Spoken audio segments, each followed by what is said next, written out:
Y saludamos vía Skype a nuestro primer invitado. Con él vamos a desarrollar estos temas. El embajador Diego Arria fue embajador de Venezuela ante varios destinos, incluyendo Naciones Unidas. Como siempre, un gusto conversar con usted. Muy buenas tardes.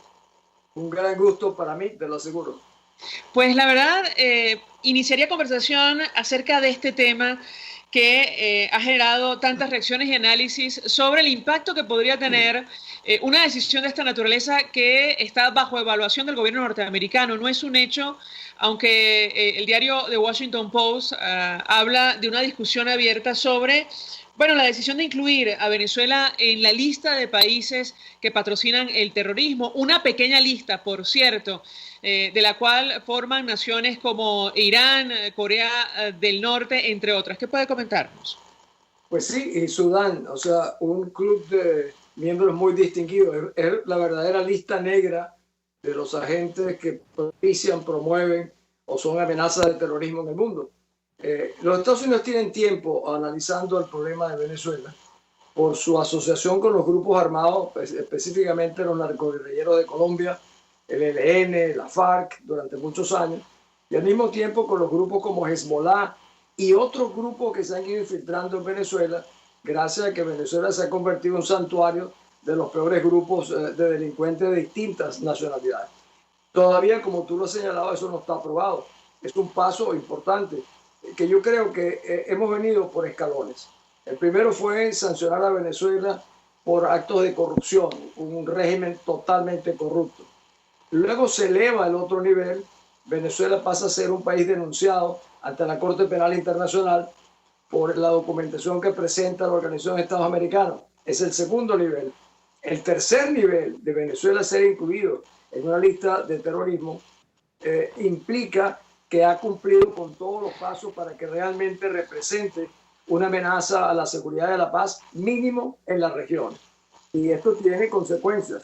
Tiene no solo consecuencias políticas, tiene consecuencias económicas. Un grupo de países tomará la decisión de no mantener relaciones diplomáticas con Venezuela o no mantener relaciones comerciales o económicas de algún género. Esto, y al mismo tiempo, tiene para mí consecuencias para las Fuerzas Armadas venezolanas, que van a comenzar a meditar el futuro que les espera con un régimen que cada vez está siendo más cercado por la comunidad internacional. Ahora, embajador, escuchábamos en la cadena CNN en español y ellos citando fuentes del gobierno norteamericano advertían que la decisión depende del impacto que estas medidas pueden tener sobre nuestro país o para promover un cambio. No hay claridad en torno a este tema. Yo quisiera su comentario porque inicialmente da la impresión que al menos las empresas norteamericanas que todavía trabajan en Venezuela, sobre todo en el sector petrolero, se pensarían dos veces y continuar, con lo cual habría un impacto financiero importante para Venezuela. Quisiera su comentario en torno a este tema. Pues fíjate, lo primero, hace un par de semanas el propio embajador Brownfield, que era embajador en Venezuela, luego en Colombia, dijo que Venezuela era un estado mafioso. El embajador Brownfield sigue siendo una persona de importancia dentro del Departamento de Estado. O sea, estos son pasos que se han ido tomando progresivamente para llegar a lo actual.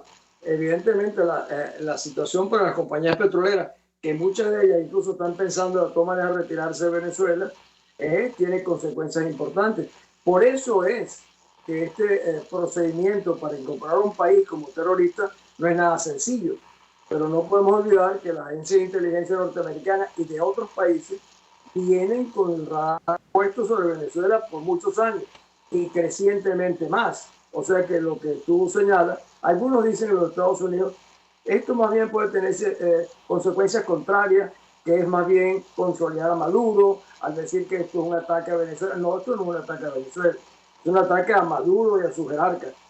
Pero entonces, ¿qué hacer? Si uno sigue esa línea, entonces dejar que los venezolanos fallezcan o sigan huyendo de su país o sigan siendo martirizados por un narcorrégimen. Esa es la decisión que tiene en sus manos hoy en día el presidente de los Estados Unidos.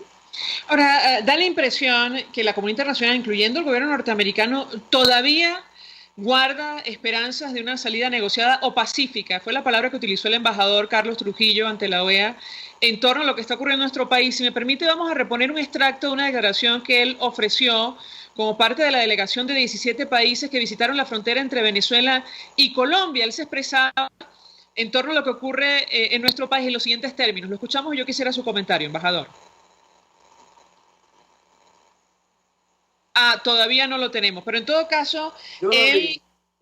usted lo vio. Él hablaba de una salida pacífica y que en las próximas semanas la OEA aparentemente tomaría decisiones en esa línea. Yo quisiera su comentario, embajador Arre. Mira, la obligación de todo diplomático es siempre hablar de que esperamos, confiamos que todas las soluciones sean pacíficas. Que lo crean es otra cosa, pero que lo prediquen es su obligación. No pueden decir, nosotros vamos a buscar una salida violenta de Venezuela. Eso no lo puede decir nadie. Esas salidas vendrán o no vendrán, pero nadie puede proponerlas. Pero de hecho, si alguien conoce perfectamente cuál es la situación de Venezuela, es justamente los Estados Unidos. Pero sí ha habido reuniones, yo lo sé, incluso en la embajada norteamericana en Venezuela. La semana pasada tuvieron a Henry Ramalú, a Barbosa, a Capriles, a Falcón, a Guaidó, y por Skype tuvieron a Leopoldo López y a Julio Borges. Y el tema de la conversación era cómo buscar una transición pacífica. Y la respuesta es clara: una transición pacífica con un narcorrégimen militarizado como el venezolano no parece ser algo viable. Como el primero que lo reconoció así fue la propia Comunidad Europea, que dijo que no están dadas esas condiciones. Sin embargo, las reacciones automáticas de la comunidad diplomática siempre tienen que ser, esperamos que sean pacíficas, pero lo que a mí sí me extraña, fíjate que te lo complemento, que el acuerdo de la Asamblea Nacional, que ellos conocen perfectamente cuál es la situación, llegan a decir que la solución a una transición debe ser pacífica, ordenada. Eso tuvo mucha influencia ante la comunidad internacional, porque el mundo dice, bueno, si los venezolanos, que la gente piensa que los partidos representan a todo el país, cuando no es el caso, si los venezolanos piensan de que te va a ser ordenada, pacífica, constitucional, ¿por qué nosotros vamos entonces a agregar elementos de mayor fuerza si ellos mismos están escogiendo qué tipo de ruta, qué tipo de camino y qué tipo de decisiones quieren que se tomen? Esa es la realidad. Ese acuerdo tuvo consecuencias muy importantes, en este caso negativas, para los que queremos que el régimen tiene que seguir siendo apretado. ¿Por qué usted calificaba ese acuerdo como una capitulación, embajador? Bueno, por varios motivos. El primero es que desconocen totalmente que a partir del 10 de enero habría una absoluta ilegitimidad de Maduro ante la comunidad internacional. Ellos le quitan esa carga de responsabilidad a los 50 y tantos de países que no reconocieron la última elección de Maduro. Le dicen, no se preocupen, olvídense de eso, nosotros vamos a ir a un proceso de transición ordenada y pacífica. Eso sin duda fue lo que motivó a que este abominable personaje que se llama el Chapo Cabello dijera, caramba, qué bueno, entonces Maduro es ilegítimo solo a partir del 10 de enero, entonces no es ilegítimo cuando lo condenó el Tribunal Supremo de Justicia o que ustedes lo condenaron para abandonar el cargo. Esa es la segunda, es que olvidaron totalmente incluir al Tribunal Supremo de Justicia en el exterior, que es un instrumento importantísimo, con lo cual excluyen en el fondo la sentencia contra Maduro por corrupto. Para mí implica un acuerdo de cohabitación, de arreglo, y por eso yo lo califico, sin la menor duda, como una capitulación. Ahora, embajador, ¿cuál es la diferencia de ese acuerdo que la hay, que es importante, con el anterior? ¿Y a qué responde ese cambio de postura? Me refiero al acuerdo en torno al expresidente José Luis Rodríguez Zapatero. ¿Qué información maneja usted y cuál es su interpretación? Fíjate, yo te voy a, así como si estuviéramos hablando los dos solos, en el tema de Zapatero. Yo siempre he dicho que Zapatero es como un revólver o una ametralladora. Yo nunca le echo la culpa a las ametralladoras, a los revólveres cuando matan a alguien. Se lo ha hecho el que lo dispara. Zapatero lo buscó los partidos vinculados a la Internacional Socialista en Venezuela, que son Acción Democrática, El Nuevo Tiempo y Voluntad Popular. Buscaron a Zapatero y lo trajeron. Zapatero no era una incógnita para nadie, miembro de la Internacional Socialista vinculado a ellos, y desde el primer día algunos de nosotros lo denunciamos. Esa es la realidad. Ahora, lo cierto es, embajador, y a propósito de estos acuerdos alcanzados por el Parlamento venezolano y las reuniones con la comunidad internacional, que no existe claridad qué grupo o qué persona asumiría el papel más destacado en una eventual transición, y eso preocupa y mucho al resto de países en el mundo, y de esto hemos hablado con usted en varias oportunidades. Usted, de hecho, reconoce que es un problema fundamental en el seno de la oposición. Lo escuchamos. Fíjate, desde el 16 de julio, cuando se le dio un mandato popular sin precedentes a la Asamblea Nacional, los venezolanos votamos diciendo, 1, nombre a un gobierno de transición; 2, desmonten los poderes públicos; y 3, ordenen a las Fuerzas Armadas que rescaten la institucionalidad. Hicieron el segundo, nombraron a algunos magistrados, pero no se atrevieron a crear un gobierno a pesar de que tenían ese mandato. En este acuerdo ahora han olvidado completamente ese mandato popular. Cuando yo me refería a la capitulación, 8 millones de venezolanos votamos en el mundo entero, entusiasmados, animados, y resulta que lo votaron a la basura ese acuerdo. Y ya vienen ahora un nuevo acuerdo que, fíjate, hay 2 conceptos que estamos hablando, uno es la Asamblea Nacional y otro es Comunidad Internacional, que yo quiero hacer un comentario. La Asamblea Nacional no existe. Existen cogollos, que es justamente la característica llamada de la Cuarta República, que acabó realmente con la democracia venezolana progresivamente por esa concentración de poder en pequeños grupos de los partidos. Por eso digo que en Venezuela hemos tenido una partidocracia. Y en cuanto al concepto de comunidad internacional, cuando uno habla de conflicto, la comunidad internacional es realmente los Estados Unidos. Sin los Estados Unidos no hay comunidad internacional que realmente actúe o habilite alguna acción. Pero no es políticamente correcto decir, bueno, para que los Estados Unidos intervengan. Los únicos que podrían intervenir en Venezuela y que tendrían la capacidad y los recursos para hacerlo son los Estados Unidos. Esa es la verdadera comunidad internacional. Ahora, ¿usted tiene claridad, embajador, de cuál va a ser la posición que asume el gobierno norteamericano a partir del mes de enero? El presidente Duque de Colombia, en una entrevista con El Tiempo de Bogotá, lo dejaba absolutamente claro. Decía, no va a haber relaciones diplomáticas. De hecho, creo que no las hay ahora mismo.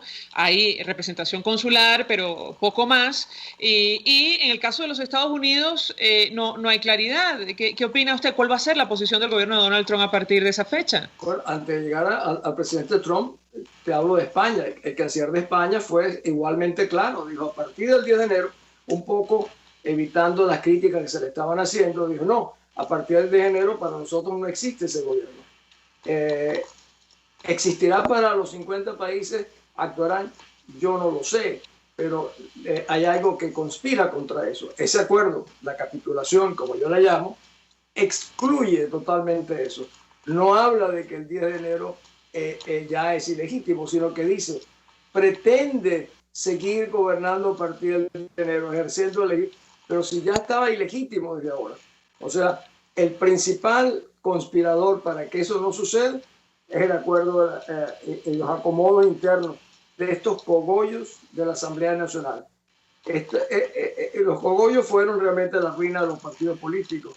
Y ellos tienen, estos viejos dirigentes, tienen una gimnasia partidista que los vuelve otra vez a llegar a cometer los mismos errores del pasado que nos llevaron a la situación actual en gran medida. Es decir, que cuando la Asamblea Nacional dice aquello de convocar al pueblo y a la comunidad internacional a defender la Constitución y propiciar el cambio político en nuestro país, para usted, bueno, cae en el vacío, digamos, en el marco, insistimos, de lo que usted ha calificado como la capitulación. Sin la menor duda, sin la menor duda. Han caído también en la desconfianza generalizada del pueblo venezolano, lo cual es una desgracia. Lo ideal sería que estos partidos no se hubieran autodescalificado a ellos mismos por sus actos, que fueran fuertes, que fueran representativos del sentir nacional. Eso sería lo ideal.